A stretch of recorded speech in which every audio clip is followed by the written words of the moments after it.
Assalamualaikum warahmatullahi wabarakatuh. Pada kesempatan kali ini, kami dari kelompok 12 dalam mata kuliah Data Raya Pemrograman yang dibimbing oleh Bapak Ahmed Irizal akan mempresentasikan hasil analisis regresi yang telah kami lakukan, beserta beberapa visualisasi data untuk mendukung pemahaman terhadap hasil analisis tersebut. Tujuan dari analisis ini adalah untuk memahami pengaruh berbagai faktor terhadap indeks kinerja siswa atau performance index, serta memberikan wawasan lebih mendalam terkait kebiasaan belajar dan aktivitas ekstrakurikuler siswa. Nah, untuk database-nya yang ditampilkan di layar, untuk kolom pertama berisi jam belajar atau hours studied dengan data sebagai berikut. Untuk kolom selanjutnya itu ada previous score atau skor sebelumnya dengan data sebagai berikut. Yang kolom ketiganya ada extracurricular activities atau eh, siswa tersebut mengikuti ekstrakurikuler atau tidak. Untuk kolom selanjutnya ada jam tidur atau sleep hours. Selanjutnya ada sample question paper practice dengan data sebagai berikut dan performance index. Mungkin akan dilanjut untuk program Python-nya oleh teman saya. Selanjutnya ada langkah-langkah program untuk analisis data dan visualisasinya. Langkah pertamanya itu kita mengimport semua library yang kita butuhkan dulu. Habis itu, selanjutnya kita perlu membaca datasetnya. Dataset yang tadi yang standard performance dibaca menggunakan library yang Pandas. Tujuannya untuk mengimpor data dan mempersiapkannya untuk proses analisis.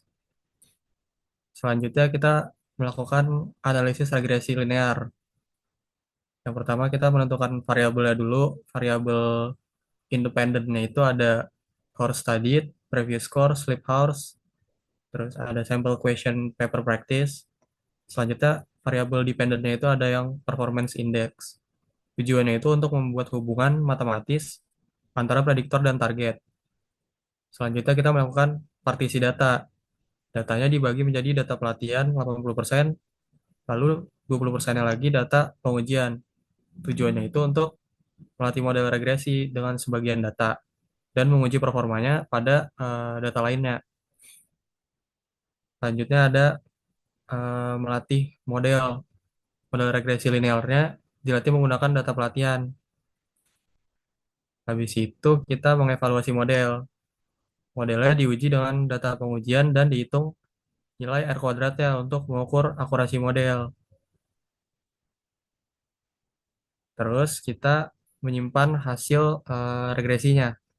Koefisien regresi, nilai intercept, sama R kuadratnya disimpan ke dalam file CSV dalam format tabel.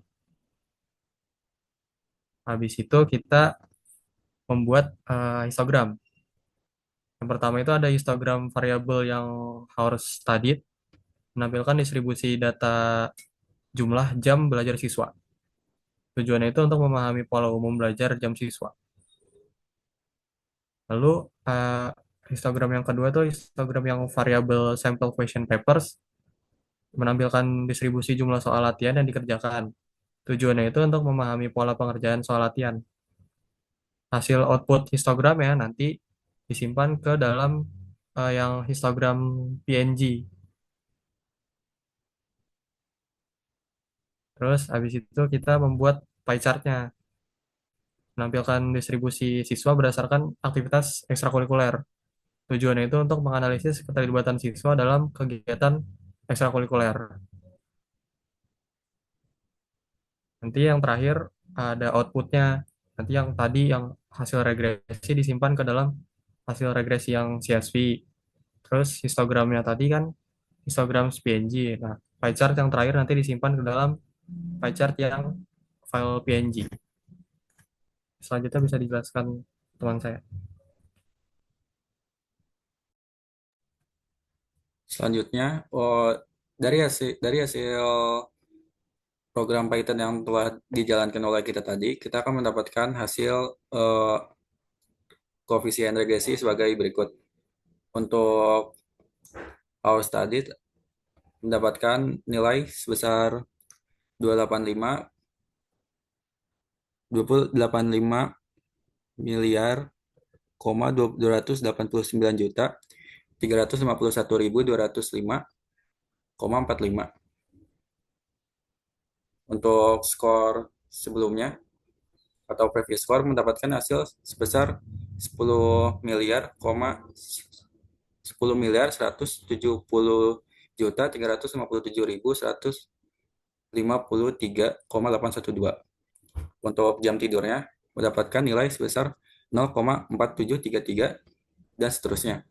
Untuk sampel question atau jumlah latihan yang kerjakan mendapatkan hasil sebesar 0,1917 dan seterusnya. Untuk interceptnya mendapatkan nilai minus 3,360, dan seterusnya.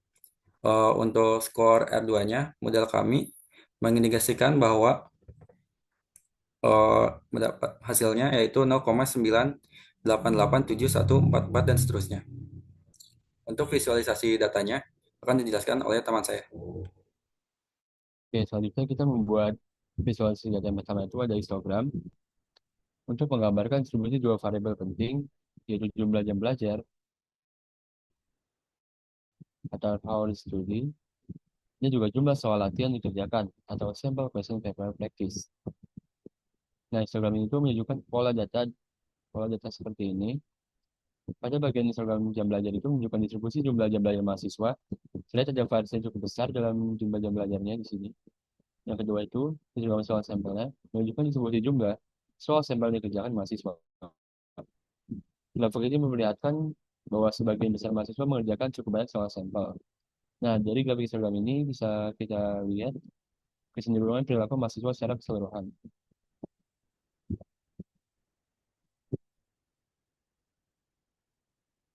Nah, yang ketiga, kita perlu juga membuat visualisasi pie chart untuk menggambarkan distribusi aktivitas ekstrakurikuler siswa. Grafik ini memberikan wawasan terkait proporsi siswa yang terlibat dalam berbagai jenis kegiatan tambahan di luar akademik. Di sini terlihat di pie chart ini tampilkan bahwa mahasiswa yang terlibat dalam ekskul ini sekitar 49,5% dan sedangkan 50,5-nya tidak terlibat.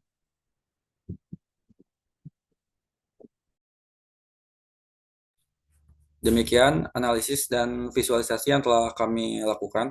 Kami berharap hasil ini dapat memberikan wawasan yang bermanfaat baik untuk evaluasi maupun untuk pengambilan keputusan di masa depan. Assalamualaikum warahmatullahi wabarakatuh.